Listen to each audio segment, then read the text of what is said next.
Councilor Beasley? Here. Councilor Bedingfield? Here. Councilor King? Here. Councilor Reck? She's excused. Mayor Short? Here. Councilor Solver? Here. Councilor Watson? Alrighty, we have a four. Changes and additions to the agenda. I do have one change that I would like to bring before council tonight. That's under unfinished business J. I'd like to add the results from the executive session. If that's okay.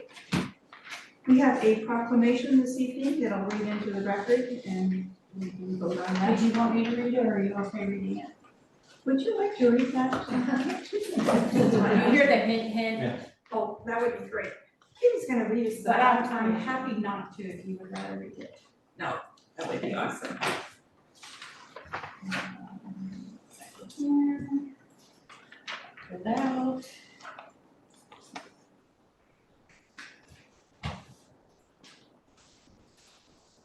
Oh, it's hiding.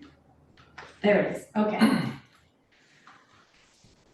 So FEMA, let's see, declaring to September as National Preparedness Month. Whereas the safety and well-being of our citizens. Let me make sure it's coming through because I just got an error message. Wait, whereas the safety and well-being of our citizens and visitors are of paramount importance to the prosperity and resilience of our city. And whereas emergencies and national disasters can strike at any time, and whereas the challenges posed by natural disasters, public health emergencies, technological disruptions, and other unforeseen events highlight the necessity of preparedness and proactive planning, and whereas as a proactive approach to disaster preparedness, whereas proactive approach to disaster preparedness can mitigate the impact of emergencies, reduce the loss of life, and protect property and infrastructure. And whereas National Preparedness Month creates an opportunity for every resident of the community of Depoe Bay to prepare their homes, businesses, and neighborhoods for any types of emergency. And whereas by taking steps to develop emergency plans, assemble disaster supply kits, and staying informed about potential hazards that may impact the community, we strengthen the resilience of our society and create a safer, more prepared city for ourselves and future generations. And whereas the city of Depoe Bay encourages residents and businesses to take the month of September to develop emergency plans and kits in preparation of the different disasters that strike in our area and to sign up for emergency alerts through Lincoln County Clerk. And whereas the theme for 2023 is preparing for older adults and focuses on preparing older adults for extreme weather events, disasters, and other emergencies. Now, therefore be it resolved that the Depoe Bay City Council proclaims the month of September as National Preparedness Month and urges citizens, old and young alike, communities and businesses to join together in proactive efforts to prepare for emergencies and disasters. And it would be dated this day of 5th day of September 2020. Thank you, Kim. Is there a motion to accept the National Preparedness Month proclamation as presented into the City Council? So, you got it. Is there a second? Second. It's been moved and seconded to accept the proclamation as read into the record. Is there any discussion on the motion? Mayor, I would like to just make a quick comment on this. I think this is a good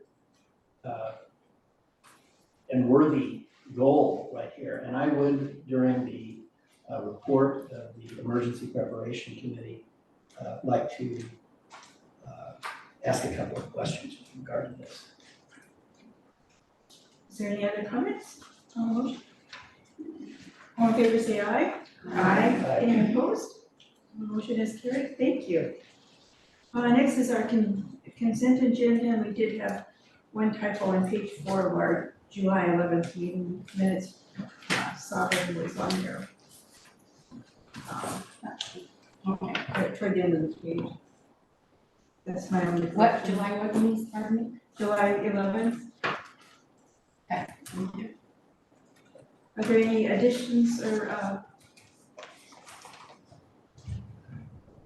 let's go on with, is there a motion to accept the consent agenda as presented? So, Is there a second? It's been moved and seconded to accept the consent agenda. Is there any discussion on the motion? All in favor, say aye. Aye. Any opposed? Okay, we're going to open the public hearing, an appeal on a planning commission decision on the sign. Can you show the hands on, please? What? Can you show the hands on? Oh, yeah. It's getting warm. Yeah. Mayor, I have a statement here. Yes, please. Tuesday, September 5th, 2023 at 6 p.m. is the time set for the City Council public hearing the matter and appeal of the Planning Commission decision on a variance sign permit to approve with modifications replacement and an off-premise sign containing Arch Rock in the city's public right-of-way within the retail commercial C1 zone, case file 2 DAR PC 23. The applicant is G&M Arch Rock LLC. The appeal of the Planning Commission's decision to approve the application was filed in a timely manner on August 9th, 2023 by the applicant Glenn Patrick.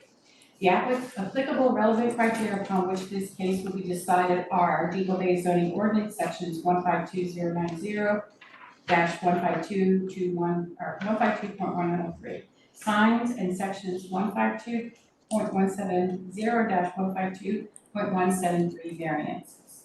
Statement of rights and relevance. All testimony or evidence presented toward the appeal being heard must be directed toward the relevant criteria contained in the Depoe Bay zoning ordinance, to other city plans or policies, or to other criteria which a person believes pertains to the request. All persons shall raise issues with sufficient clarity so as to allow the city council or others an adequate opportunity to respond to or resolve the issue. Failure to address our criterion before the close of the hearing record precludes an appeal to the Land Use Board of Appeals based on that criterion. Failure by the appellant no later than the close of the hearing record to raise constitutional or other issues relating to the proposed conditions of approval with specifics sufficient to allow the city to respond to the issues will preclude an action for damages based on those issues in the circuit court. Prior to the close of the evidentiary record of this hearing, a participant may request an opportunity to present additional evidence, arguments, or testimony regarding the appeal. If a participant requests such an opportunity prior to the close of the evidentiary record, the City Council may either continue the hearing for at least 7 days or leave the record open for at least 7 days to allow the submission of additional written evidence, arguments, or testimony. 7 days is then allowed for a response to the new evidence, arguments, or testimony, and 7 days shall be allowed for rebuttal. This is under ORS 197.763. Right to appeal. An appeal from an action or ruling by the City Council may be filed with the Land Use Board of Appeals, also known as LUBA, within 21 days after the date the City Council's decision is reduced to writing and bears the necessary signatures in a mail or otherwise submitted to parties entitled to notice to Oregon law. The appeal will need to comply with the LUBA appeal procedure, and LUBA should be contacted for information regarding an appeal. In order to have standing for an appeal, a person must have been mailed written notice or have participated in writing or in person at the Planning Commission public hearing or at the City Council public hearing, or have been substantially affected by the action or ruling.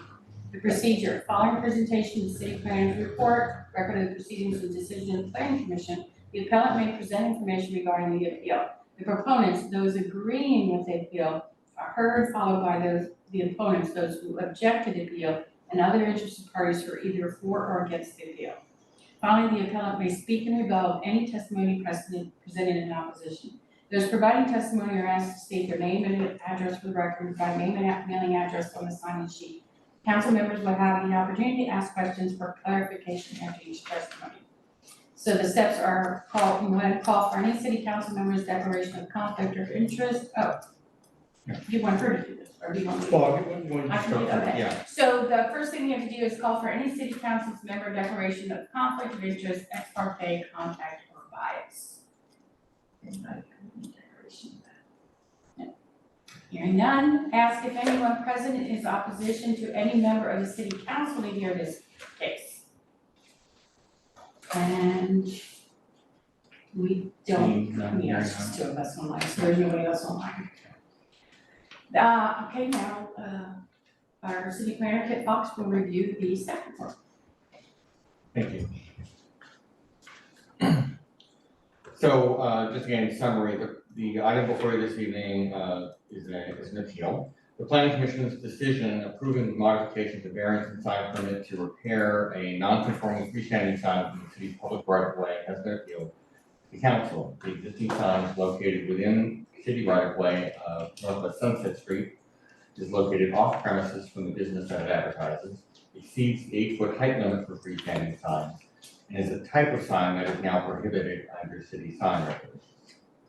The appellant asks for the city council to reverse and to clarify the planning commission in granting approval of the variance and sign permit directed that the height and size of the sign be reduced to comply with current code requirements for freestanding signs. So 8-foot maximum height, 10-foot maximum width, 50 square feet of sign or of So the appellant is asking for the council to reverse the commission's action and to approve the request to repair the existing sign in its current size, height, location, and configuration without modification.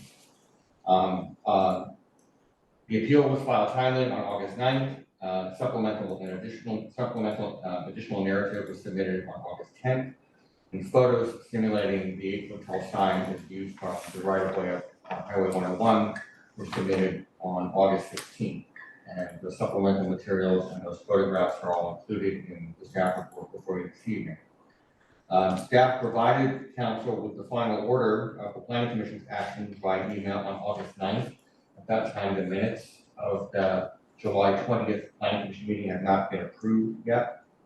So drafts of those minutes were transmitted to the city council last week on August 29th. And again, those are included in your packet this evening with the relevant section dealing with this item highlighted. Public testimony was received based on the notice that was published and mailed in this case from two parties, August 23rd from Bill Masella and on August 30th from Frank Jackson. Copies of that testimony is included in the packet this evening. So the appeal form and the supplemental narrative lay out the basis for the appellant's basis for overturning the planning commission's action and approving the replacement of the sign in its current size, location, size, height, configuration without any modifications. As a second choice, the appellant expresses willingness to reduce the height of the existing sign by 2 feet. The appellant has, as I mentioned, submitted photographs simulating the appearance of the sign. An 8-foot tall sign is viewed by motorists traveling on north and southbound Highway 101. And the appellant is also asked to present a short video for the city council review.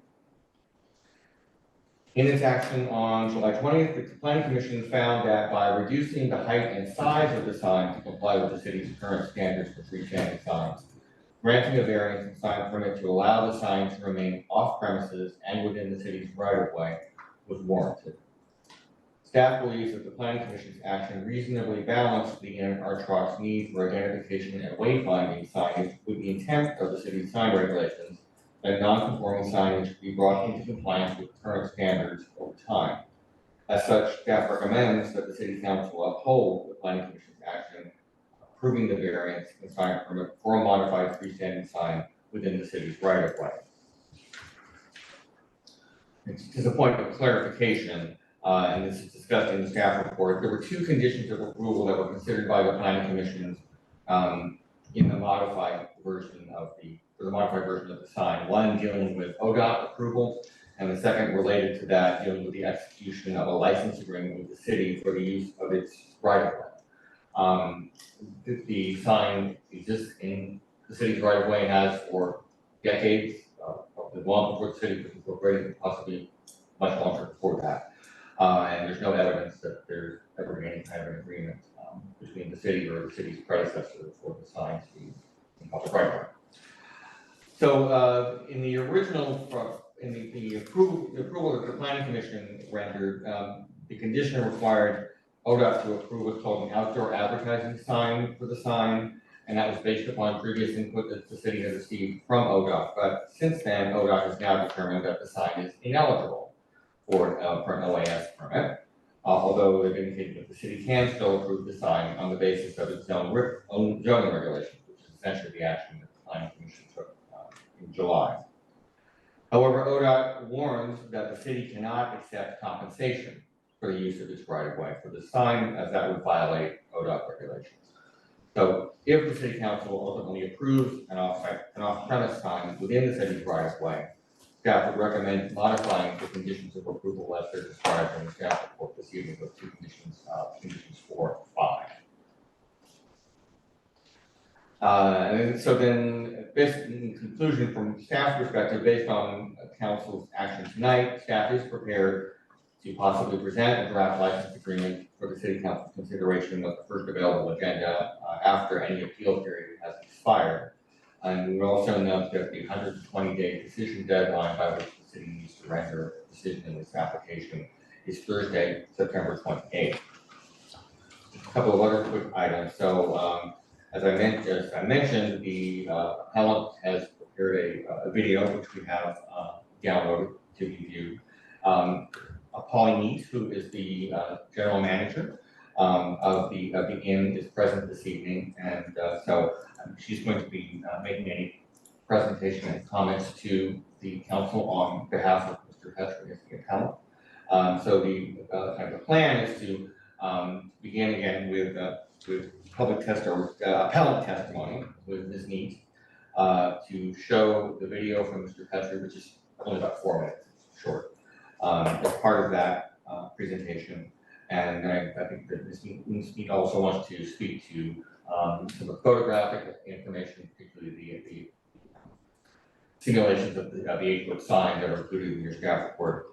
And then if there is any comment that comes in opposition to the appeal this evening, then she would have the opportunity then to provide rebuttal if it is necessary to do so.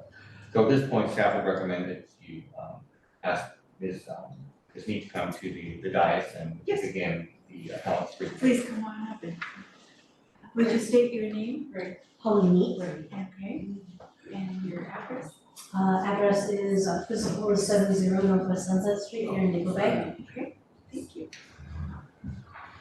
I think it goes. I'm ready to play the video. I guess I'm worried about the sound if I turn my video off so you guys can hear it and I include the mic so these will listen. Okay. Are you ready to hear the video? Sure. Or did we want to, Here's- Oh, just you know, up to you guys, you should run. Pretty much, he just wanted me to introduce him, so. Of course, it's beginning things up. This is my owner, Glenn Petrie, he's owned that, and in our truck for about 16.5 years. Okay. Ready, be ready in case it. Yeah, feedback. I think that's coming through the Zoom. Yes, they can hear him.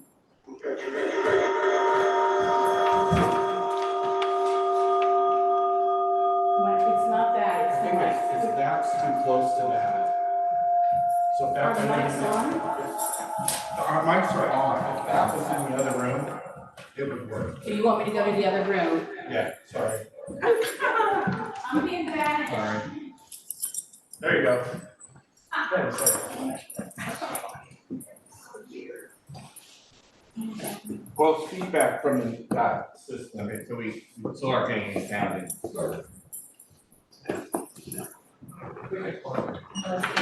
No, It was not.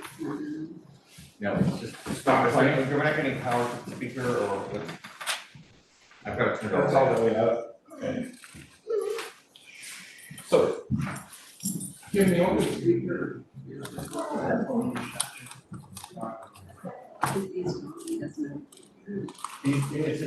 It's a recording, he's not.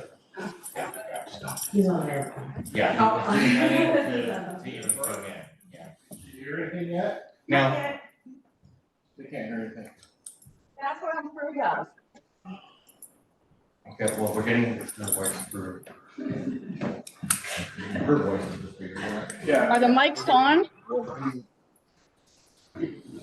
He's got a lot of noise in the background. Oh, I'll leave. No way to. There. We heard it for a sec.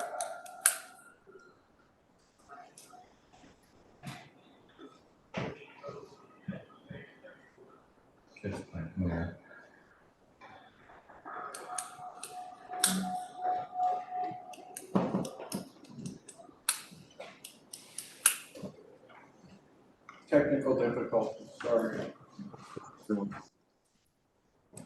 I turned that off, you can't hear me.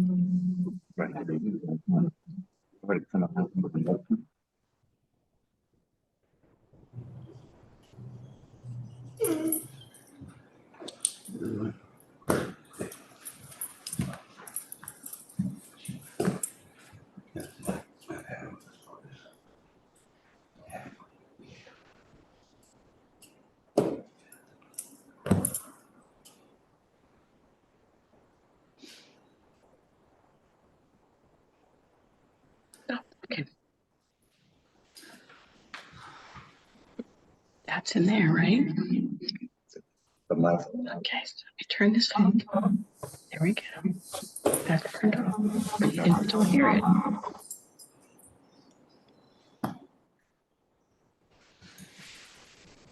So what did one strawberry say to the other strawberry? You looked peachy? No, we wouldn't, if you were so fresh, we wouldn't be in this jam. That's good. That's good. Actually, what I wanna know, is that a chicken waiting across the street on the sign, Probably. on the board? This, Yes. it's a whale tail in a park. Oh, okay. Sorry It's a about bad that. drawing. Chicken wings? Sorry. That's all right, it kind of does look like a chicken wing. I'll tell the artist.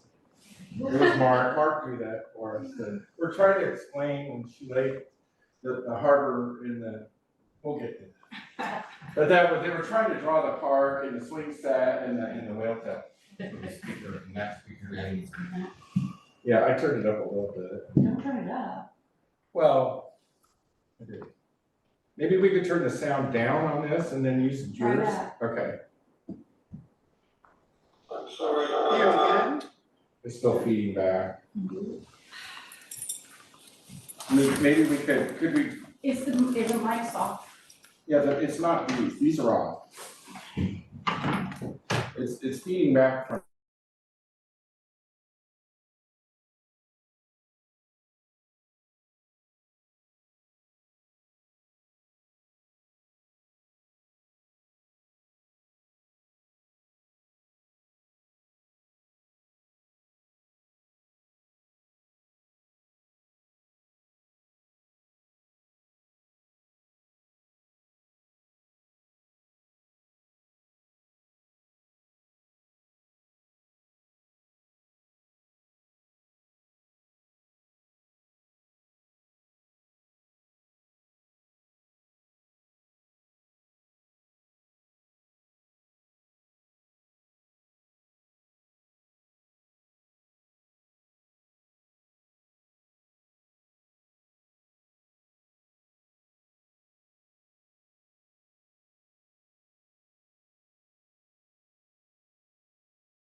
So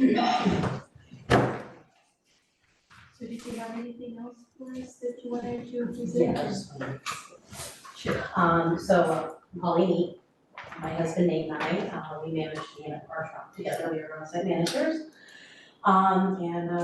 We, on behalf of him and myself, he's still at the end.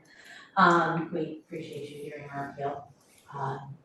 We'd like to say that, to start things off, that Nate and I love this town. My husband is a born and raised Oregonian, and I'm a transplant since 1997. I actually started off in Lincoln City, and to the point I was a volunteer firefighter in EMT, was in fire and rescue, very much involved. I love being in this area. Lincoln County is very near and dear to my heart, and we love the people, and we love our community, and we love our guests as well. They are the lifeblood of all of us out here.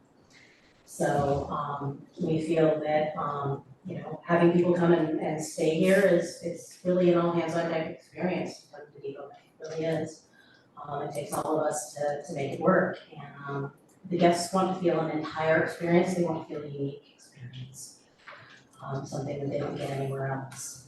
And we would like to ensure that that continues. What we feel helps the inn, also helps businesses and, other businesses and people at Depoe Bay as well. We're large, 99% of the tourists we have pretty much, that's our lifeblood here in this town. We feel that, Mr. Petrie wanted me to just kind of reiterate that, he had the expansion in 2014, put in 6 additional units to accept 6 additional bookings, potentially per day. So we recently spent a significant portion of money when my husband and I took over last March as the new managers. We did a fairly heavy overhaul to 12 of the 19 rooms that are currently on property. The other 7 were one that had been recently updated, and then the other 6 would be from the expansion, so they were not in as critical need.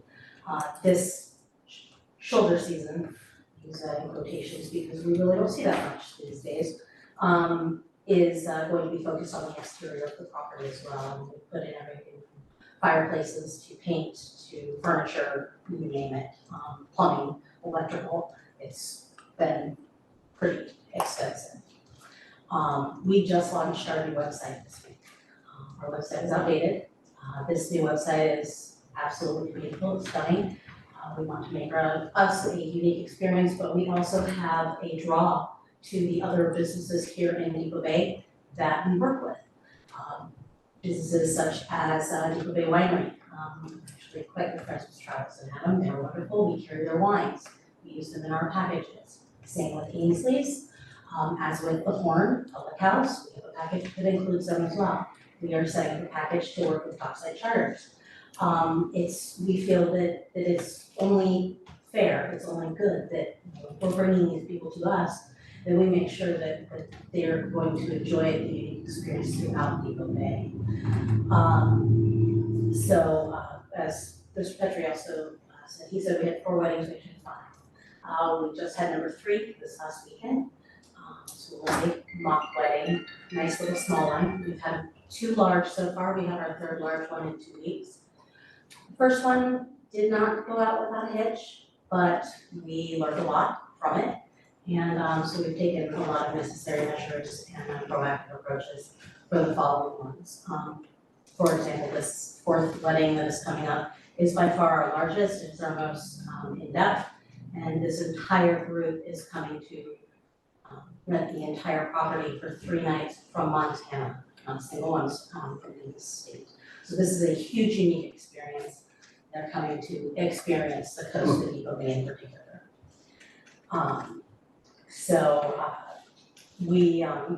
We just basically want to just mention also that, since we don't sit on Highway 101, unless you know of us or you've been to us, if you're new in town, you drive through, you don't know we're there unless you see our sign.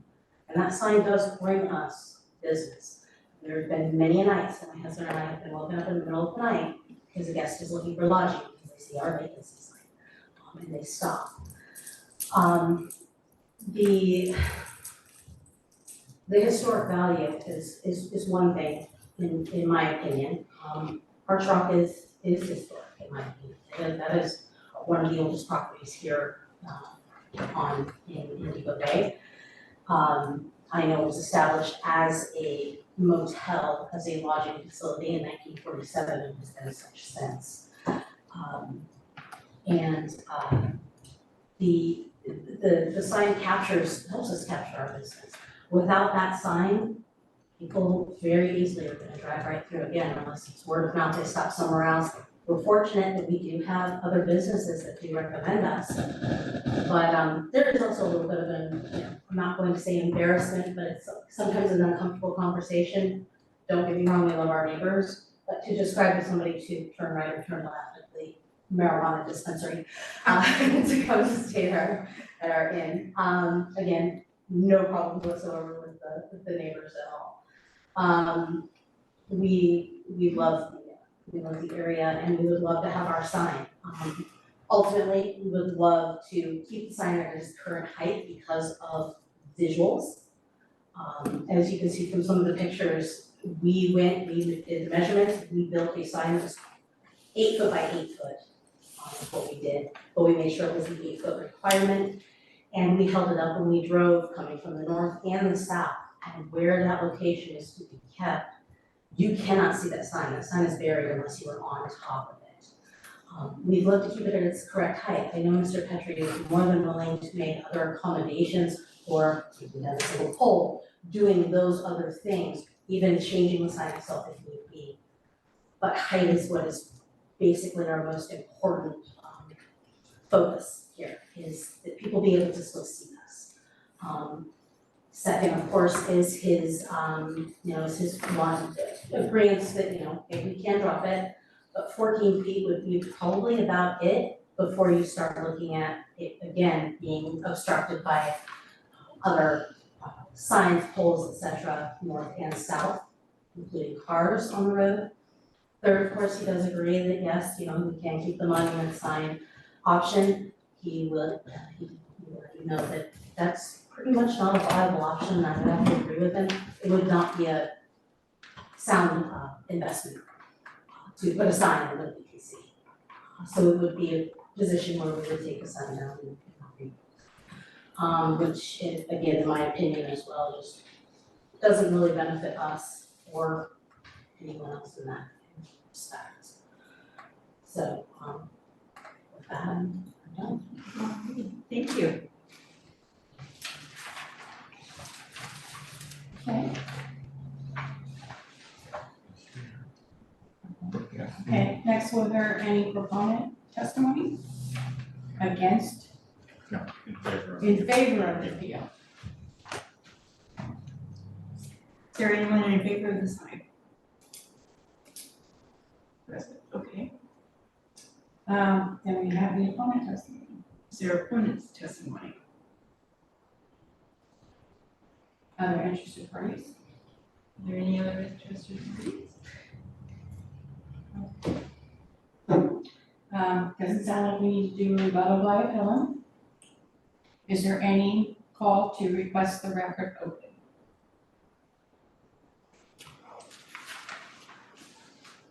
Hearing none, we'll close the hearing then. Thank you. Alrighty. So I will open it up for council comments and discussion.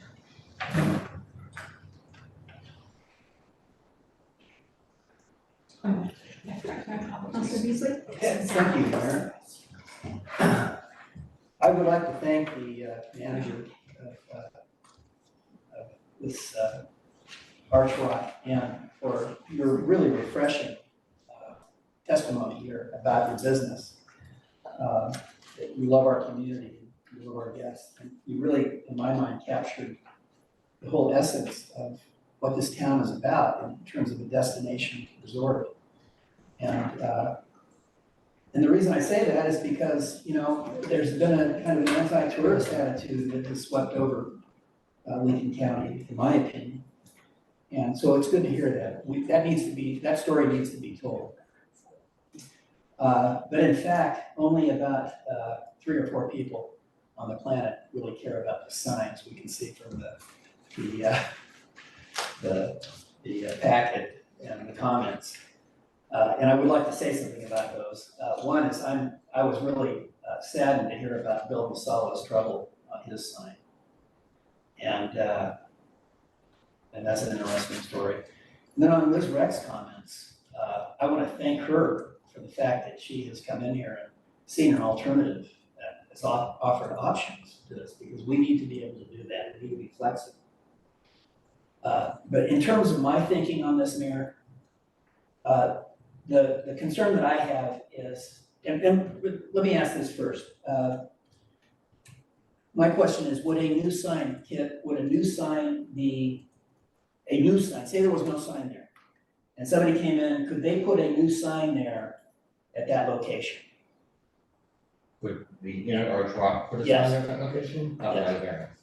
Not that variance, okay. My concern is that this is a grandfathered sign, and I think we should be sensitive to grandfathered properties, because we have a lot of grandfathered properties in this town. And we should not penalize people who own these properties because they want to provide necessary improvements and repairs. And therefore, I'm real hesitant to tell these folks that they can't go in and repair that sign and keep it there as long as there aren't major changes to it. Because it's not just signs we're talking about. We're talking about homes, we're talking about motels, we're talking about buildings that are not in compliance up and down the highway. And so we should allow people to make repairs without penalizing them. That's my main thing. Also, keep in mind, council, that you heard testimony tonight that a lot of drop-in business comes in here. And according to the testimony at the hearing, this operation creates $102,000 or $110,000. That's $102,000 a year in payments to the city of Depoe Bay in tourist taxes. And we don't want to mess with that in any way, shape, or form. We are appreciative of that, and we want to keep that stream of revenue coming in. So let's not set a precedent by messing with grandfathered properties tonight. That's going to be my suggestion. Thank you. Alrighty. Is there other testimony?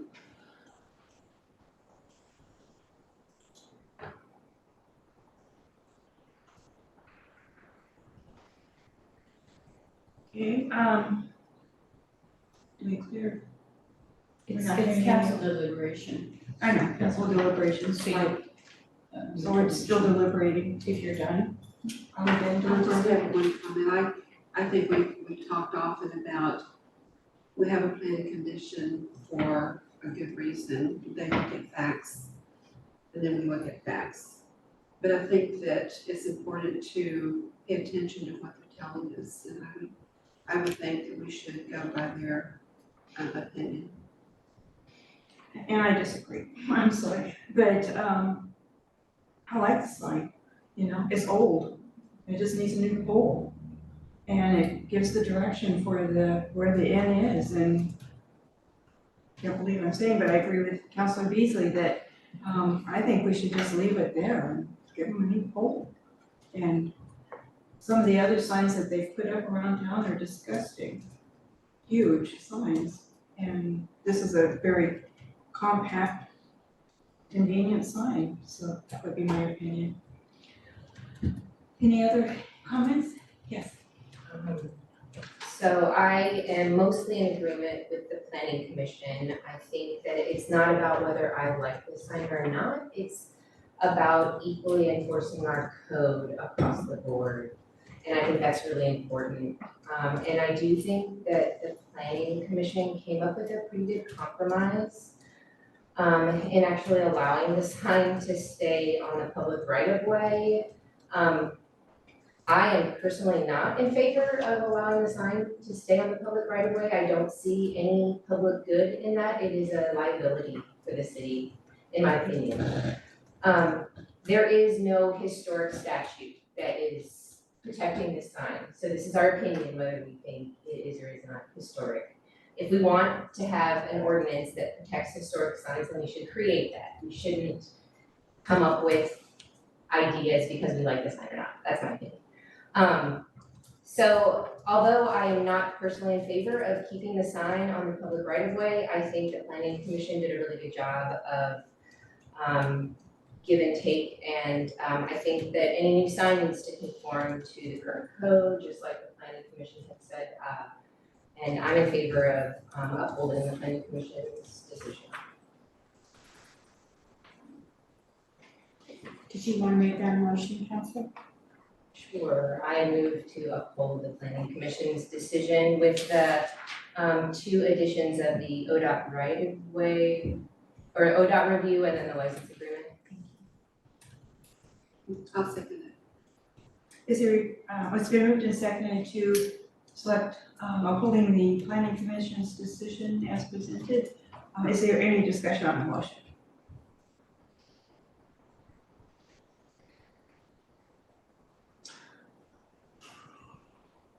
Hearing none, would you call the roll? Okay, are you calling for the vote for favor? Oh, yes, Counselor Beasley? I'm gonna vote no on that, thank you. Okay, sorry, Counselor Bedingfield? Yes. Okay. Counselor King? Yes. Mayor Short? No. Counselor Sovereign? Yes. And Counselor Watson? Yes. okay, the motion has passed. And kudos to the planning commission, that's a lot of information and a lot of thoughtful. Thank you. Alrighty. We have Lincoln County's monthly report this evening. He is not here, but I'm not sure what happened, unless he got called away to an emergency, but his report was emailed out to you. The one thing he said is he had 200 calls, meaning he was worked 200 times. You can see there's a lot of traffic on that. He did tell me that they had noted like 4 citations, but he knew he gave more. I happened to be at the Whale Watch Museum right down here yesterday morning, and I saw him get a twofer. He pulled, it happened to be 2 people coming in to do the whale watch and were running late, so they were speeding through town, and he managed to stop right in front and catch both of them. But he said that doesn't always happen, but sometimes, they just have to be together, so. Him and I have been working a lot on some traffic and parking code enforcement. Sometimes I'll update you at the traffic's there, but he's been a real good trooper about doing these things. He's also been doing things like going down to the harbor, and he will go and sometimes, especially on Sundays if I'm working, I will print him the report from the kiosk, and he will go down there and he will verify whether they have tickets. And it's hard for him to do this all the time, to come back, to try to catch them when they come back, but he has managed to do that. And most of them say we didn't see the sign, and he tells them the sign is right there. So, I have one. yeah, so, anyway, so, that's pretty much, he's been doing a lot of that stuff. He's busy out there. It's wonderful. Thank you, Kim. We have the honor of having Peggy McGuire. Come on up, Peggy, this evening. She is in charge of the continuum of care of the Benton Lane, Benton County. I'll help you out. Go for it. Peggy McGuire, good evening, folks, thank you Yes. for having me. I'm the Executive Director of Community Services Consortium, and we are the community action agency that's recognized by the federal government, the state, for Lynn, Benton, and Lincoln counties. And our local address is 128 Northeast Avery Street in Newport, and our main office is in Albany. Kim, were you gonna advance slides It's for right me? up there, so just tell me when you're ready. We're in action on you here. Looks good. Ooh, okay. So basically the first slide is just my contact information, and I have that again at the end. If you have questions later that you didn't think of during the conversation or the presentation, happy to answer any questions later. And I know that your mayor has been keeping you updated on all the work of the North County Housing Advisory Board, but this is kind of a little bit of an adjunct to that, and I need to be able to kind of tie it all together for you. So I'm here to give you some information and answer questions, and then to let you know that I'm gonna come back in the future and ask you for a resolution, because that's important to the process that we're following. So if you can change it to the what is a continuum of care. Alrighty. In 1994, HUD required communities, and they could identify themselves, whatever community they wanted to represent, to have a continuum of care. They've been kind of moving in this direction for a while, but in order to get funding now from HUD directly for certain projects, typically affordable housing projects, shelter projects, any type of housing for homelessness or affordable housing, you, in their competitive process that they have every year, you have to be part of a continuum of care.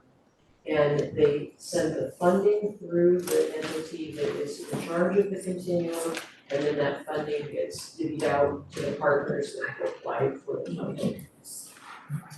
It's also to inform local homelessness planning and response. The idea is if you have a continuum of care, that then you have all the right people at the table to discuss how you want to address homelessness.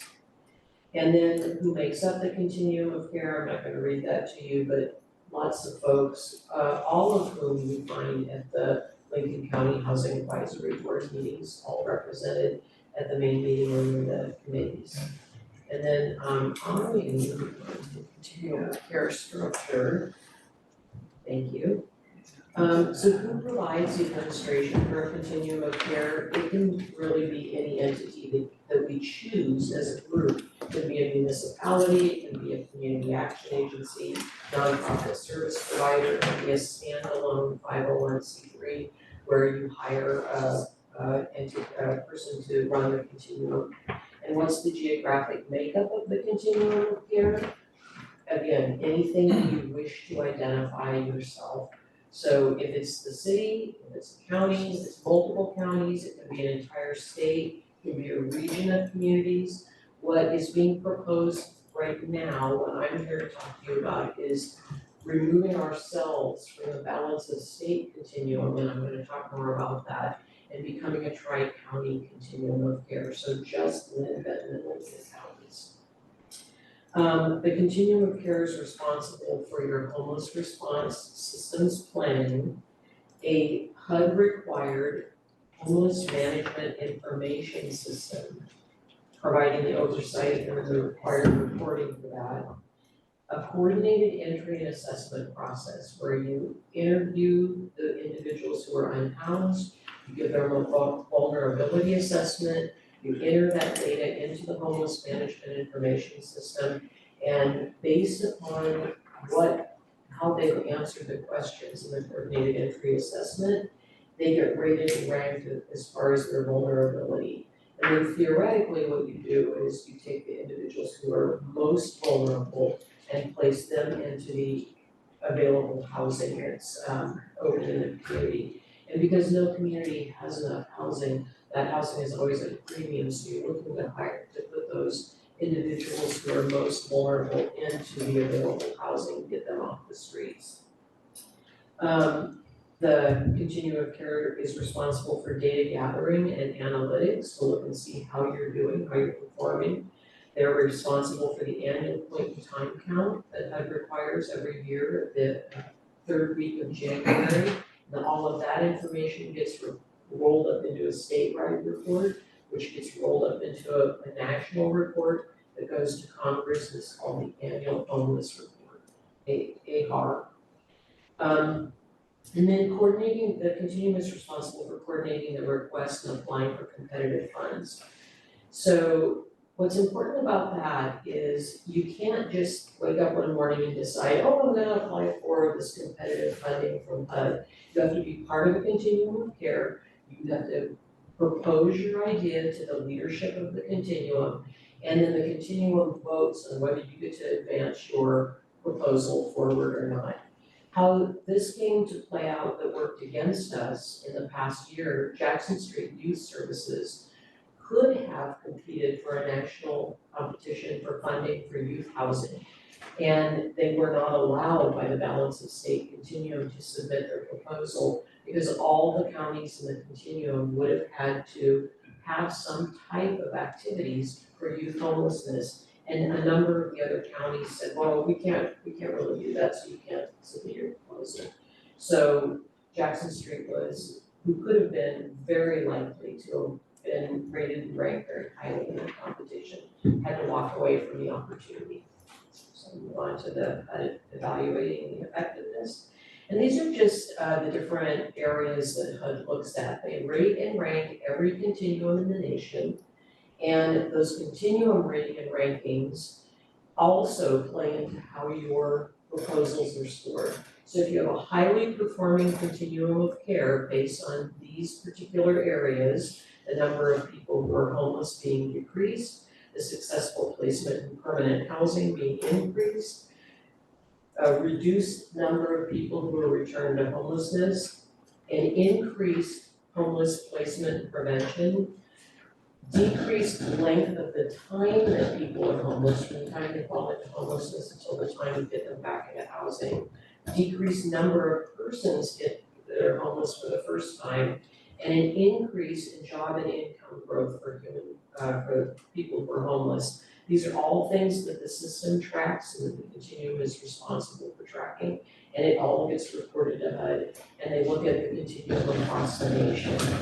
Why this is important to us is because the balance of state continuum, the rural Oregon continuum of care, performs very badly nationally. They're a poorly performing continuum of care. And so we are automatically lumped in with that score, whereas continuums like San Francisco, Chicago, Los Angeles are highly performing continuums. And when we lose funding as a poorly performing continuum, because they take a certain portion of funding away periodically, then that funding goes to the highly performing continuums.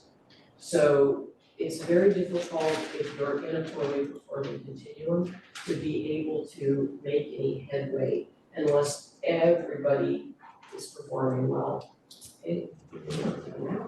The current continuum, you see the map here, the blue areas are the counties that are part of the rural Oregon continuum of care. And the gray counties are the ones that are either standalone or there's just a couple of counties in that continuum. And what really got me fired up about this and made me decide that I'm gonna go on an active campaign to make this move is because in the governor's executive order 2302, the gray continuum counties got direct allocations of dollars. Hundreds of millions of dollars were split between these counties. And the rest of those 26 counties got $26 million allocated that is going out by formula. We still don't have it to today.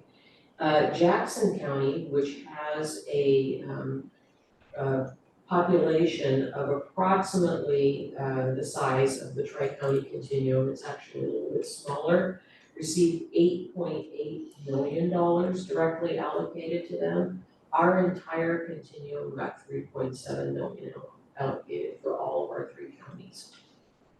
And I don't know if I probably saw me on the news saying bad things about the governor, so, for that, so I apologize if I offended anyone. But it seems very unfair to rural communities. So how's this connected to everything else that's going on that your mayor has been talking with you about? We've got the House Bill 4123 funding that has created the Lincoln County Housing Advisory Board. It's a requirement of that funding, and that is $1 million for 2 years. And we're supposed to, as a county, create a strategic plan between the county and our cities that are participating in these intergovernmental agreements to address homelessness. So that's one piece of this. House Bill 5019, from the most recent legislative session, is designed to create emergency housing beds and rapidly rehouse some currently unhoused folks. And that work is being done by the Lincoln County Housing Advisory Board as well. They got a $765,000 allocation to do that work. And that's being worked on right now to figure out how they're gonna spend that money. And then the continuum of care, in my opinion, these groups that are already set up, like the Lincoln County Housing Advisory Board, then could continue their work in perpetuity as part of the continuum of care if we form a tri-county continuum. So that local folks, like you all sitting around the table, like folks who are participating in this work, can have a voice and decision-making ability in how we respond to homelessness in our tri-county region and be able to make some meaningful change in that process. So how does this then fit in with the other things that are happening? Benton County as well as Lincoln County got House Bill 4123 money. All 3 of the counties got House Bill 5019 money, and we would all march forward together as a continuum of care. By the way, each group is kind of named differently. The groups that were part of the opt-in group, the ones who said, hey, wait a minute, this isn't fair. We want to be part of that 2302 executive order. A number of places applied. Lincoln County applied and were turned down. Lynn County applied and the state said, okay, we'll include you, but you don't get any of that money. You're still gonna get part of that $26 million pool. But they were required to form a MAC group, a multi-agency coordinating group. So we've got Lincoln County Housing Advisory Board. Benton County has the coordinated office on homelessness, and Lynn County has the multi-agency advisory council. The next piece is something that you'll probably see in the future. The consultant for the Housing Advisory Board did a mapping that was very interesting to me of all the social service agencies in Lincoln County. We have over 150 social service agencies in Lincoln County, and many of those are operated by faith-based organizations. And so we're really relying on a lot of folks who don't actually have direct allocations of funding to do some of the work. One of the problems with some of that is that as the population ages, a lot of the volunteers age out, or during an emergency like COVID, the volunteers may not feel safe and comfortable serving the population. So then you have kind of uneven levels of service. So part of the work of the Lincoln County Housing Advisory Board and of a future continuum will be to figure out how to stabilize some of that work so we have consistent work going on throughout all time. And it doesn't really matter what happens with other organizations that don't have paid staff to do some of this work, aren't getting funding allocations.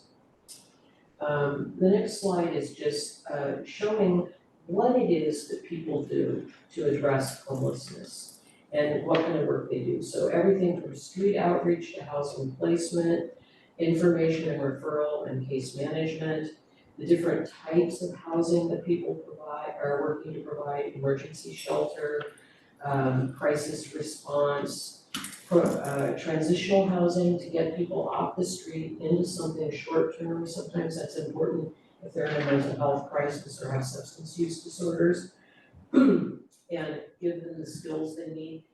Agencies like mine typically put people into longer-term housing. So the idea that we're gonna get you off the street and put you in housing where you're gonna stay in housing and we're gonna bring you wraparound services, it doesn't always work when somebody's coming right off the streets, especially if they have multiple co-occurring disorders. We can sometimes get people into housing, but with all of the problems that come with that, and especially having lived on the streets for a really long time, it's really hard to keep them in housing because their behaviors or activities caused them to blow out of the housing, and then we're right back where we started.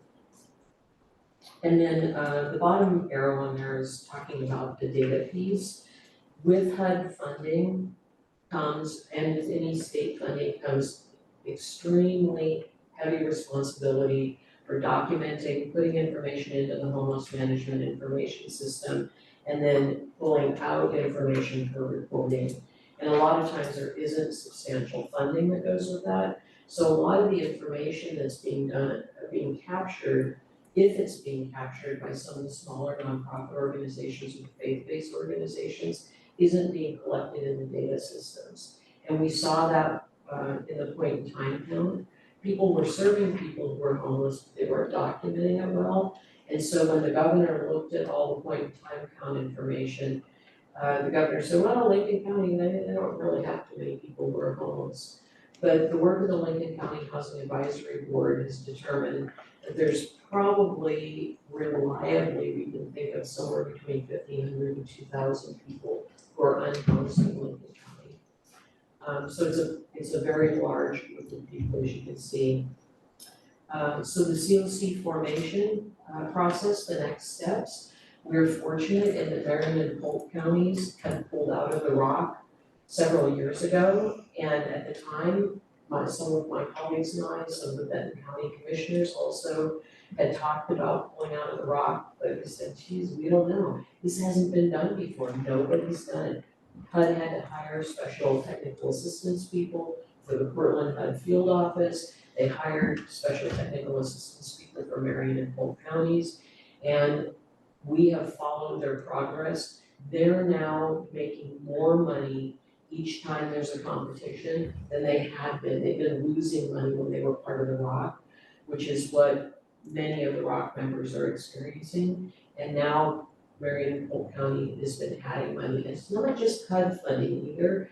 It's money that once you begin getting this group formed and you get the momentum started and you have people focusing on the work in the local area and in an agreement on how we want to spend the money, what we want to do with the money, it really becomes easier to attract other funding from other sources.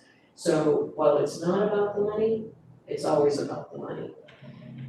So we're not gonna be showered with bazillions of dollars just for forming this tri-county continuum, but it will empower us to be able to aggressively go after other dollars that we can't go after now. So what we now know is the process is that we're gonna need to have resolutions from participating communities, letters of support from partners, a vote in each local planning group, so like the Lincoln County Housing Advisory Board, like the Lynn County MAP Group, like the Benton County Coordinated Office. And we held on July 20th a stakeholder forum that many people from the Lincoln County Housing Advisory Board and the other two bodies from the other counties participated in, and unanimously they voted that they want us to pull away from the ROC and form our own continuum. So more next steps, and those are more for us to do at CSC because we're planning on taking the lead on some of this work, and then we'll figure out what that's gonna look like going forward, who's gonna be the ultimate party that leads the continuum. But CSC is taking the role because we're already doing a bunch of the work. We run the point in time count, we work with the homeless management information system in our area and are responsible for that. We manage the coordinated entry process. So we're gonna have to document that the new continuum of care has notified the ROC. I've already given them informal notice that we plan to do this. We have to create a governance charter that says that we're in compliance with all the things that HUD requires us to have as a continuum. We will have to show evidence that we have a coordinated entry system, which we do. Show documentation that we have been selected as a collaborative applicant, or that the continuum has selected a collaborative applicant, which again, I assume will be Community Services Consortium, but it may not be. Once the group all gets together, they may say, no, we want this other entity to run this, which that would be fine too. We have to show evidence that we have a compliant homeless management information system. We have that dictated to us by Oregon Housing and Community Services. they're the statewide entity that reports to HUD. They use a platform called Service Point or Level Sky. And then we have to have a full package of all of this information that we submit to HUD. So those resolutions that I will come back to you and ask for will be part of that packet of information.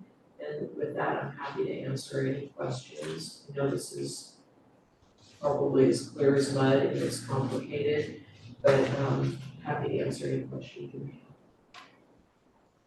Thank you, Peggy. That was really a good synopsis of what's going on and how important it is for the city to be a part of all of this because, as you know, we don't fund any homeless projects at all and we have no services here in town. There they are. So, Peggy, what's the timeline for submitting to So they have just announced their competitive funding for this year. It'll roll around about next October. It's gonna take us a while to put all this together, but I would like to come back to you next month. I'll submit a resolution ahead of time and say, here's a good sample resolution that has been used in Marion and Polk counties. We know this works for HUD. I'd like you to model a resolution after this and ask you to do that. Peggy, thank you very much. That was an enlightening presentation. Essentially, we've got as many people that live in this town. There's another city of unhoused people out there. That's correct. And so it's a bad problem. But I'd like to know what you're gonna do if you do get this money, if you do get this funding, because up in Portland, they've dedicated hundreds of millions of dollars to homeless, and it's still a disaster up there. I'm left with, questions like, why aren't we dealing effectively with the homeless crisis? I've seen it. As a journalist, I have interviewed scores of homeless people at Thanksgiving and Christmas and throughout the year. People who've taken over, groups of people who've taken over bus stops in Lincoln County, for example. And what I see are everywhere just misdemeanor violations, from littering to urinating in public and drinking in public, things that go along with the homelessness that aren't enforced. So once you get the money, what do you do with it to stop this? Counselor, I would love to come back to you and give you my presentation on how we got to where we are now. This is a problem that has been literally decades in the making, and it started out with an enormous disinvestment by the federal government. They were taking people out of institutions of care who really struggled to live on their own, and they were not making simultaneous investments in housing supports and supports to provide wraparound services. The benefit of being as old as I am, I remember back in the 80s saying, are you kidding me? We're gonna have people living on the streets in droves with active mental illness and active substance use issues, and we won't be able to help them. And it has come to pass. And so, as I've said, we can often get people into housing. We all know housing is just abysmal. There's not enough housing for all the people who need housing, and housing costs are skyrocketing. So it's very difficult to get people in, but the people who get into housing often blow right back out, as I mentioned, because of the problems that you see when you talk to the folks on the streets. And so I feel like this House Bill 5019 money is kind of exciting in that we will have to propose a pilot for what we want to do and show that that pilot works for a small group of people. I think it's 18 people that Lincoln County is supposed to get housed and keep housed, and we've got a plan to do that. And How many people? 18. And for $765,000, And remember, they're gonna have to be housed long-term, we can't just put them in and if they blow out, oh well, too bad. These are folks that need to be housed long-term. So once we have got a plan and we can show that it's working, then we can figure out, is this the way we wanna continue? And to make larger scale progress on this. Well, Peggy, that's like 1% of the unhoused people. It's a pilot project. I agree with you, it is. I sure can't house more than 1,000 people or even up to 2,000 people with $765,000. Thank you, Mayor. Thank you, Peggy. Any other questions for Peggy? Thank you so much for taking this on, and we look forward to more information from you and to the resolution. Thank you for the questions, and thanks for letting me be here with you tonight. Thanks, Peggy. Safe travels home. Okay, thank you. Our deputies, do you want to come up here? Sure. We've already done the reports. Oh, you did? Yeah. Sorry, I'm late, we were a little detained. for No, that's the okay, afternoon, so. no problem. I told her you weren't doing nothing. No, doing nothing, yeah. No, we had one call that we dealt with as an agency, but it ended well, so. Wasn't in Depoe, but it was just a little noise. Keep it north that. Yeah. I told her you got a twofer in front of me the other day. Oh, yes, always a special occasion. To pull 2 cars over at once for the same thing, so typically doesn't happen, but it worked out. Sorry, I'm sleeping now. Any questions about the report or anything for this month? I mean, a lot more traffic, seems like summer is trying to wind down, but I think it's warm and there's still people in town, so it's getting for summer day. Let's see, one thing I was thinking about, the boat launch again, I know it's been a common theme whenever I come up here. I think it was today that I went down there because there was a few people out there. And the first 2 people that pulled their boats out had not paid.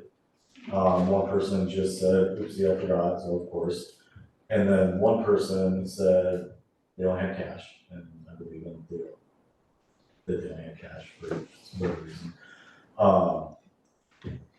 Is there any resolution to people who want to take cash down there? We don't want to have, No cash at all, and I don't mind telling people that, because I understand why you guys don't want cash boxes down there, like they're easily broken into. But like I say, it's been a common thing, like, oh, can I pay you? I'm like, no, you can't pay me. Can I pay City Hall? I was like, no, I don't think that they're taking payment of that City Hall as far as I know. no, we do. We can take cash and I mean, see how that's- it would have to be between 8 and 4. I mean, we take cash for other things, so. Oh, if they come to here. Right. They would have to And call the I've City never Hall. sent anyone up here, But that's But at they- the age of 4. yeah, but it's been a common question, like, oh, can I go pay City Hall right now? Because I think they understand this rule. Is there a sign that says no cash? Yes. I think it says. Credit card or something like that, yeah. Yeah. You'd be surprised, there's still people in this world with credit cards, so. Wow. And that's why I told them, says, hey, when you come back, just try and have a credit card, so. Try and resolve that. Trying to think of anything exciting's been going on this month. If you stay through the whole thing, I'll be talking about our situation as the project updates. Okay, But if you don't is get that, Much I further was actually going to ask about that. oh, yeah, to, question. we can talk about it now. Could we move it up? Yeah, can we move it up while they're We can here? talk about it now. Yeah, Okay, so, the deputy and I, along with Sergeant Bell and, Lieutenant Turner, had kind of weighed in on some of this, but, you wanna go ahead and explain? As long as Sergeant Mills will give me the email I sent about Cook Street and choosing not to cite versus citing. Okay, so on Cook Street, every time there's a parking issue, there's garbage piling up on each side. End goal, what I understand the city people there wants is a cleanup. There's routes that I can take that I know will not be effective based off of conversations with people who live there. Because I went down there and said, I am going to take this action against you. And person said, I'm going to stop doing any kind of cleaning. So my fix is not an Band-Aid fix, it's kind of we'll leave the window open and see what happens. Different avenues I think have been talked about at the more city level. And I'm waiting to hear back from Lincoln County about one particular avenue, and if that doesn't seem viable, then I wanna come back to the council on the 19th and ask for an order of abatement to where the city will go in and hire somebody to clean it up and then put a lien on the property. Now, that will be very contentious, we'll have to ask for a public hearing, and we'll definitely need Lincoln County Sheriff's support. But I've already spoken to our attorney about it, and he said I can send a letter, but it won't matter. And if it doesn't matter when they come and visit with her, that they don't. Right, it's not to say there's not low-level criminal things happening as it is, but if I act on it, then there's gonna be even less effort put forth by that person to make it better. So that's just kind of where we're at. We talked about. There is also the other situation that was kind of mentioned at the last meeting regarding that one of the homes there does not have a parking. Paul, our public works supervisor, met with the homeowner. Were you there, Brady? Yeah. Okay, so they met with the homeowners and they are actually hiring somebody. In fact, I got a voicemail from one of the homeowners on that street, one we're talking about, that said that they'd heard that they're getting work done. They were gonna take care of it right away and get a driveway in. Our guys talked about how they would be able to, work with them, move the meter and stuff like that. Okay. So that should be coming pretty soon. I would like to follow up with them to find out how long that would take. We cannot enforce right away on one, but not everybody. So that really needs to be addressed, or the council would need to, designate that stub as a potential place for permit, but otherwise we just have to wait. Comment, Mayor. Yes. I really appreciated the city recorder's solution on that. I think it's always good to go for the lien, to get the work done, go for the lien. That's sometimes our only option, but can we also issue citations for offensive littering? That's the thing, so that's a conversation I had, and that's what I said, I'm going to cite you for this. And that's when she said, I'm done cleaning, I won't do anything else. And that's again, kind of counterproductive to what the city actually wants. A citation is a citation, she'll get a court date, maybe she'll go to it, maybe she won't. It's criminal, maybe she'll go to jail for 2 minutes while I do the paperwork, and she'll be right back out, not cleaning, and now she'll be more angry. So it's just kind of a And it's weighing our options. Right, and it's really two things we're addressing there. We're addressing the right-of-way issues, and then we're addressing the nuisance issue. Right, So, because my criminal citation is not gonna mean anything about getting that something out there. I understand that, but I also think that it's just like in the case of the homeless situation where you have these all of these misdemeanor violations going on.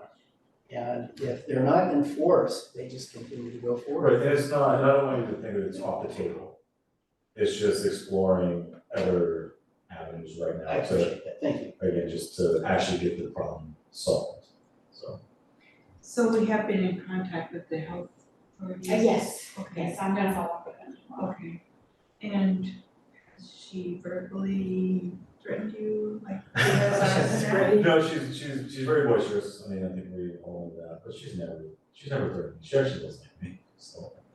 Unfortunately, I have not listened to it, I guess, I was on my way here and I saw that you sent me an email, so I was not on the way home. We got a phone call today, and she didn't threaten anybody, but there was some asterisks on her voicemail, so she needs it. There always are. Any other questions for our deputy? Thank you. And if you could stop those jaywalkers, I almost killed them the other day. I was really. I try and stop them, when- especially, No. yes, when they're actually doing key traffic, that's when I go say hi to them, so. Yeah, he told me he caught one day where he was out on his thing and said, would you say use the crosswalk? Oh, yeah, she's crosswalk, it's like, they're right in front of me, it's like, there's cars going every which way, and they're just like standing right in the middle of the road.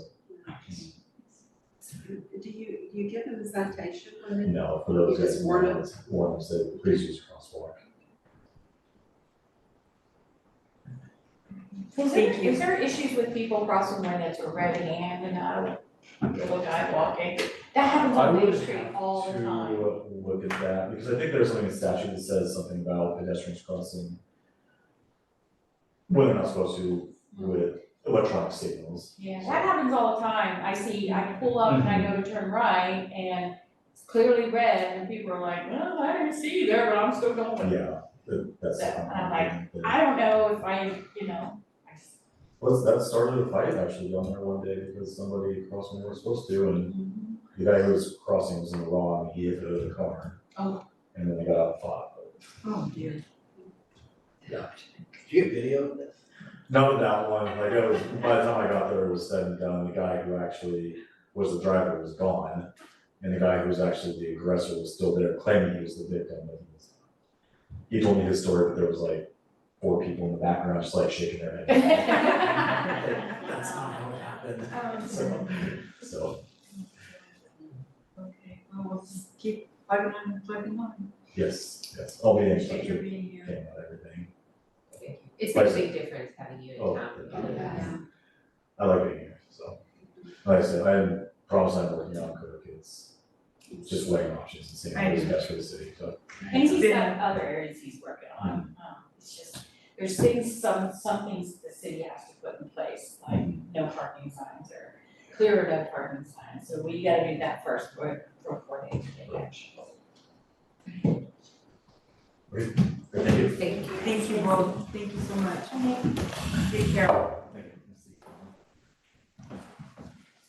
Okay, going to commission and committee reports, emergency preparedness. We've got a good day coming up. We've got a meeting next week.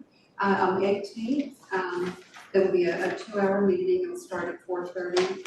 There's a regular meeting, and 5:30 we'll have representative from the Red Cross come, and this particular lady is like a director for a whole region. And she will talk to us, which I think she's mainly interested in what we're doing. Feedback that we've received from Deb is that she's happy with what we've been doing so far.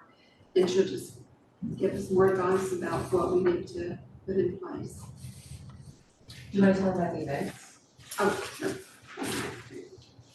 I think all of you received information about the Emergency Preparedness Fair on Saturday. Dennis doesn't know it, but he's going with me to this. I think it's going to be great. I hope to go and just learn a lot of information. It looks like they've got really good ideas. I know that Toledo had a fair like this last October, and it looks pretty similar to what some of the things that they put in place. Eventually, this would be nice for us to do something like this as well, but that's some of the plans that we have with our committee currently. Where's that at? That is the Lincoln City. Oh, the fire. Is that fire hall that's right near that Winston Yeah, Cafe? And it's from 11 to 2. Is one? From 11 to 2. Yeah, 11 to 2, yeah. 11 to 2, so I'm planning to attend and should be interesting. I'll report back. And in the office are all of the All of your radios, so are we going to do When did we decide to do that, Karen? I thought we pushed it to this next Monday, but I don't know if we have enough time to coordinate with the Do you communications remember guys. what Yeah, Did you talk to? I remember the 8th. I got an email to Eric Williams, Oh, great. the radio guy. Yeah.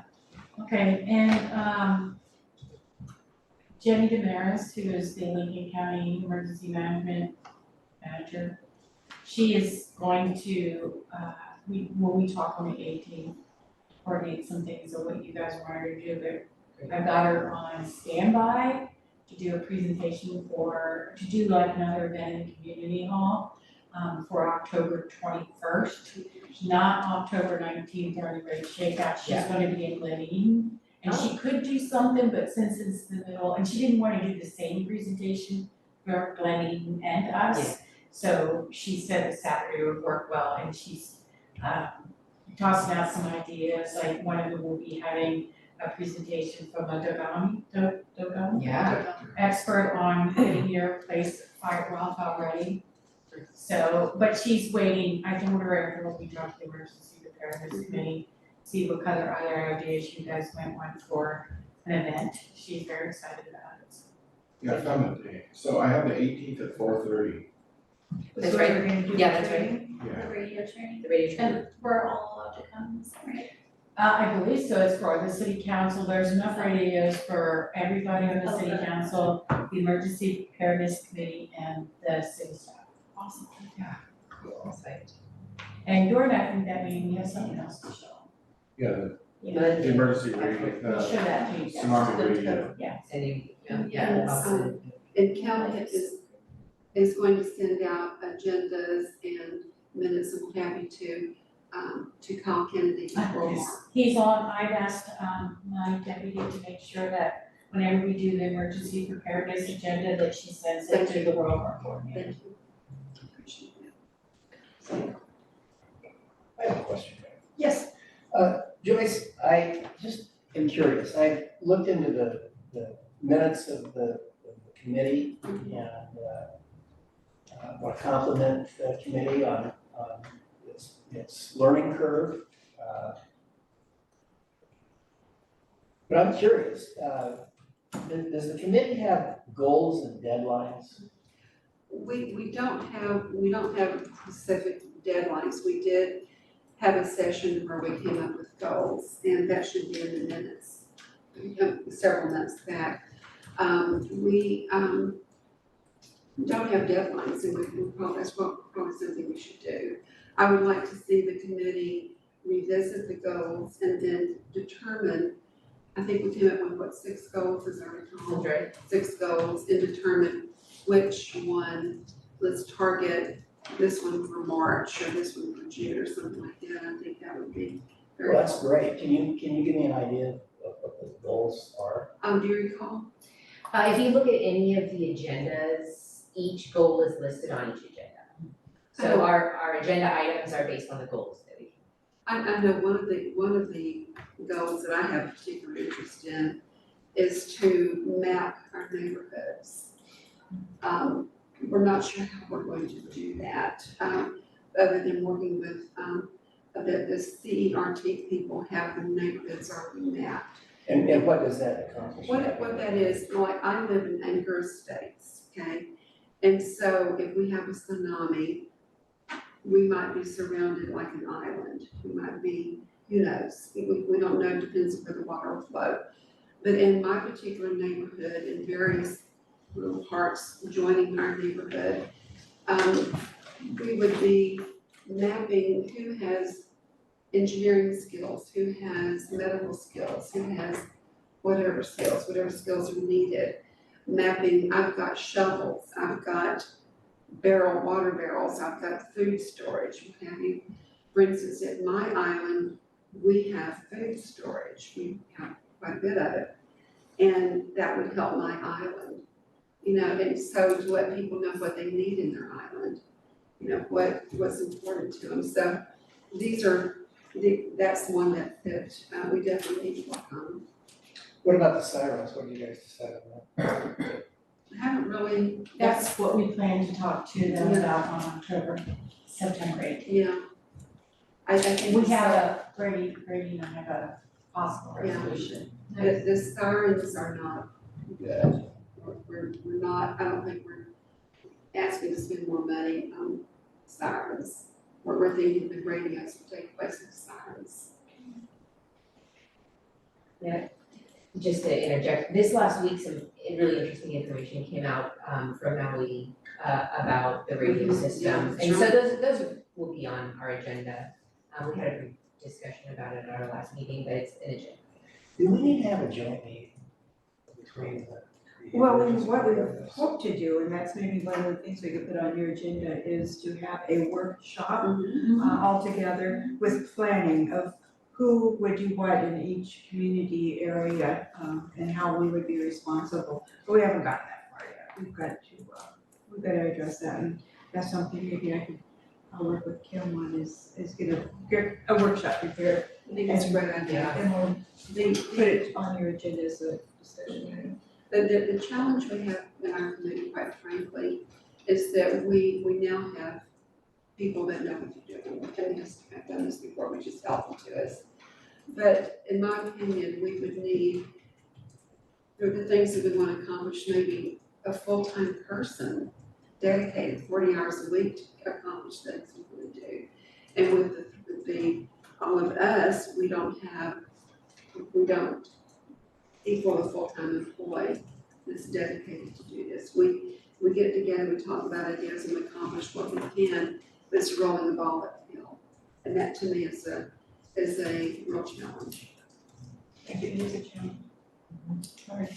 But baby steps and we're making That's progress. we're making progress. Exactly. And I think people are being receptive to the ideas that are coming out. Any other questions? I just have a comment. I have some real concerns about doing away with the sirens, and I think before any decisions are made, it needs to come in front of council. Oh, absolutely. Okay, we just talked about how they're not very effective, and you can't hear them, you can't understand them. I can hear it perfectly from my house, but Really? You have one that works. Yeah, you have one that works. There's only two that work now. Yeah. We should have a council discussion about it, Yeah. and we Yeah. intend on giving And that one could be part of the workshop. Yeah, that's a great idea. Yeah, that's supposing you even like the possible alternative, because you may not. I mean, it's, a lot of cities are doing it this way, but it may not work for people, okay? And if it doesn't work, then we need to bring it forward. But otherwise, if it would, then it would make sense. I think we do need to talk about the sirens regardless. Oh, absolutely. Absolutely. Yeah, we need to work with them on the And agenda. one thing that I read, excuse me, Mayor, with Lincoln City, what they use Everbridge, and Brady, can you explain what that is? Yes, the reverse 911. What again? Reverse 911, you just, your phone, it's using your phone and notify you of an emergency. It's a fire, windstorm, tsunami. Is that like Lincoln Alerts? Is it similar? Similar to, yeah. Thank you. We'll work on that. Harbor, Jack, are you here to bring us up to date on anything, or you just like coming to council? Oh, I just love them. The Harbor Restoration Steering Committee, the bid process is still ongoing. They've extended the bid due date until the 12th, I believe now, 12th of September, because of the holiday yesterday. So I'm still waiting to see who's gonna bid and go from there. Thank you. Houses committees, Kim, do you have an update on our ordinance and where we're at with our public hearing? You gave me until this Friday to get the draft back out again. So we have I just need to make a few changes that came out of the last council's meeting to the potential ordinance. And the idea is to have a town hall on near the end of this month, I believe it was on a Monday at the end of this month, to push out to have people provide feedback based on the ordinance and any other kind of suggestions and communications they want to have regarding the houseless situation and the proposed city response to it. We need public feedback because part of the ordinance stipulates that we do have to provide a place for people to sleep. And so, that's gonna be a challenge. So, Otherwise, if we don't provide a place for them in town to be, then we could be in violation and get sued. And some cities are being sued based on their ordinances, so they're all coming before us, so we're gonna do what they didn't do right. So we can do it right, we're gonna get it. as right as we can do. Thank you. You thought maybe towards the end of the month, on a Monday, there might be a town hall? Yeah. Is that what you're saying? Okay, Right, I think, that's like the 25th? I think it's, the 25th, I think. Okay. Is that it? Okay. Because it wasn't the same date as your. Right. Great. We'll confirm with that. That's September 25th? So, yeah. I will double check the date and let everybody know. And I just realized I'll put it on the calendar.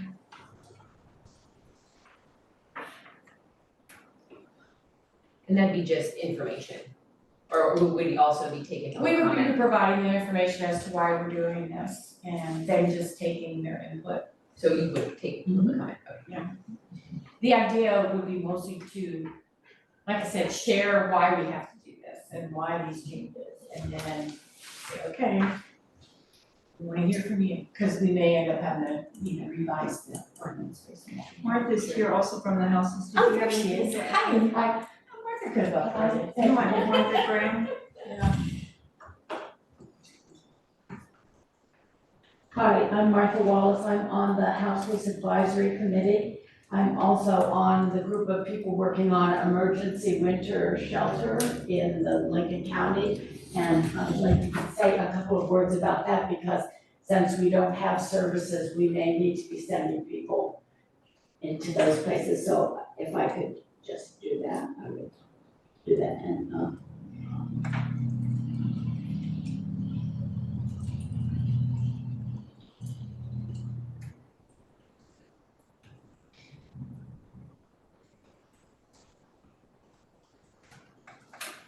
okay, and so the most recent meeting was this morning.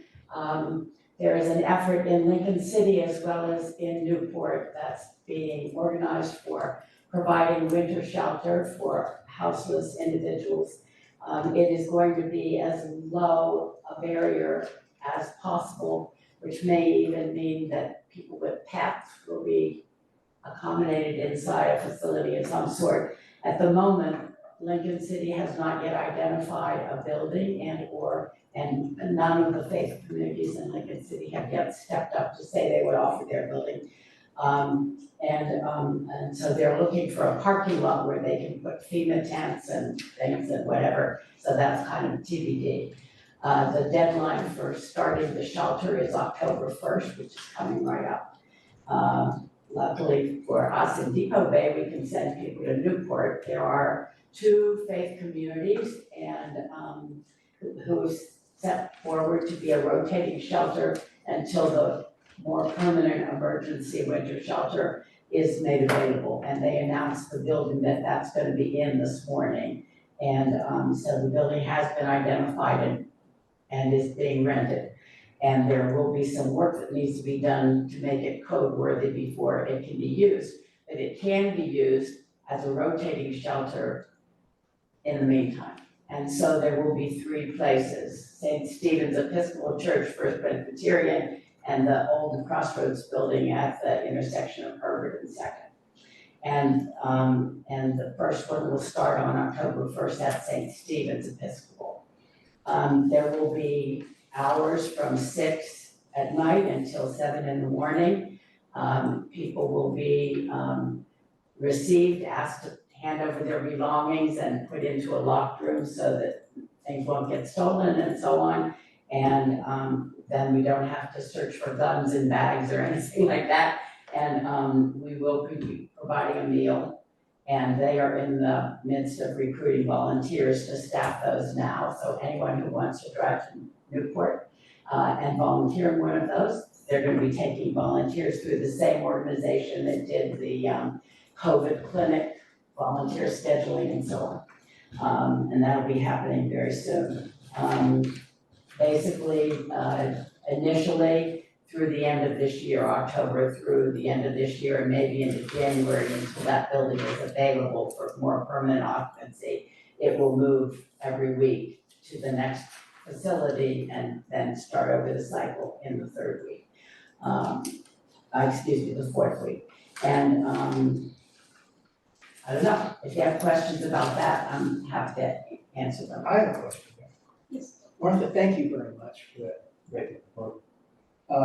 Can we, from what I heard you say, Depoe Bay is able to send people to Newport to the shelter. Can we strike an MOU with Newport or Lincoln City for our homeless to go to those towns?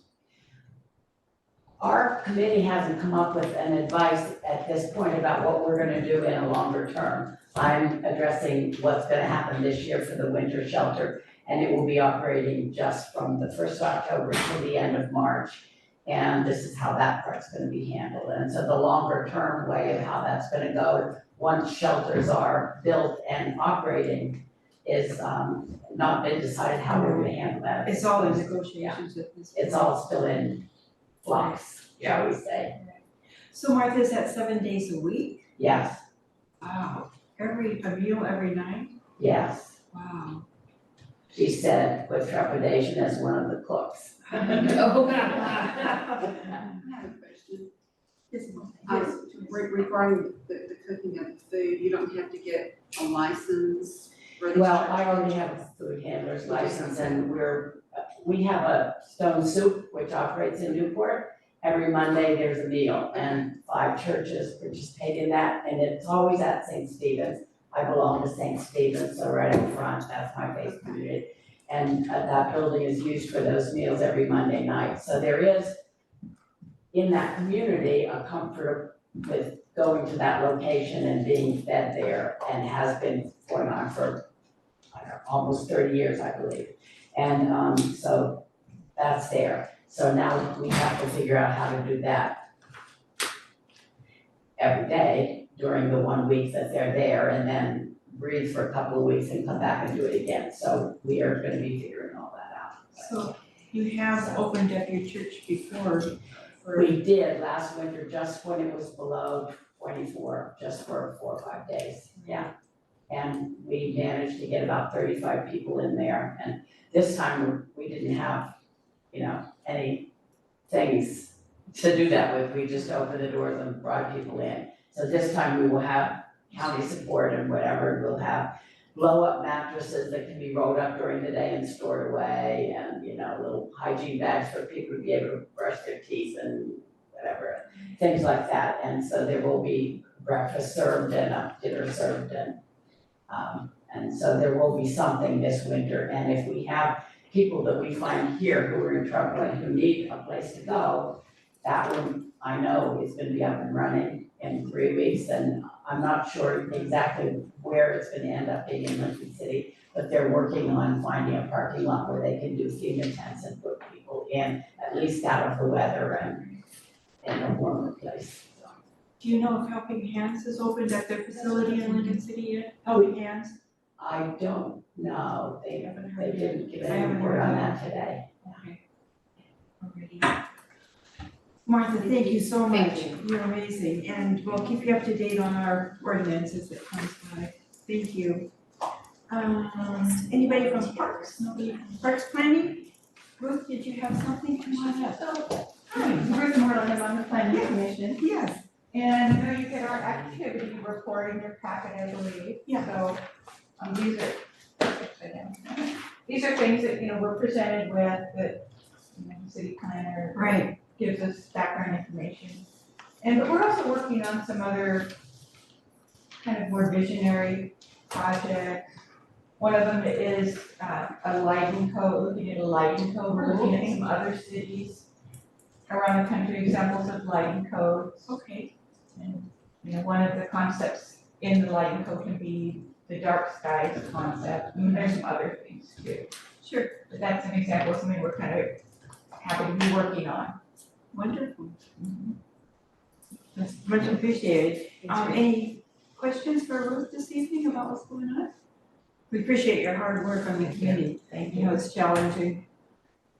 Alrighty. Do you have a question? Oh, yes. Have you guys been talking anymore about a tree ordinance or something more with the quality of life sort of thing? We have, yeah, go ahead. I actually have I have a draft that I'm gonna be providing to the city planner that he did share with the planning commission. It's not really directed to things that affect the zoning code as much as that affect like anybody just cutting down like a tree type situation. So it'll work in conjunction with the planning and the zoning, but it's not designed to go through the planning commission and all that stuff. It's very specific, and I model that after tree codes in Lincoln City, even in where I came from, because they had a big tree house. So they'll get to see that and then provide their feedback and Thank you. Okay, I think we've been going at this for 3 hours. We're gonna take a little break. Let's take a 5-minute break. Are you guys have been doing that? They've been going at it for 3 hours.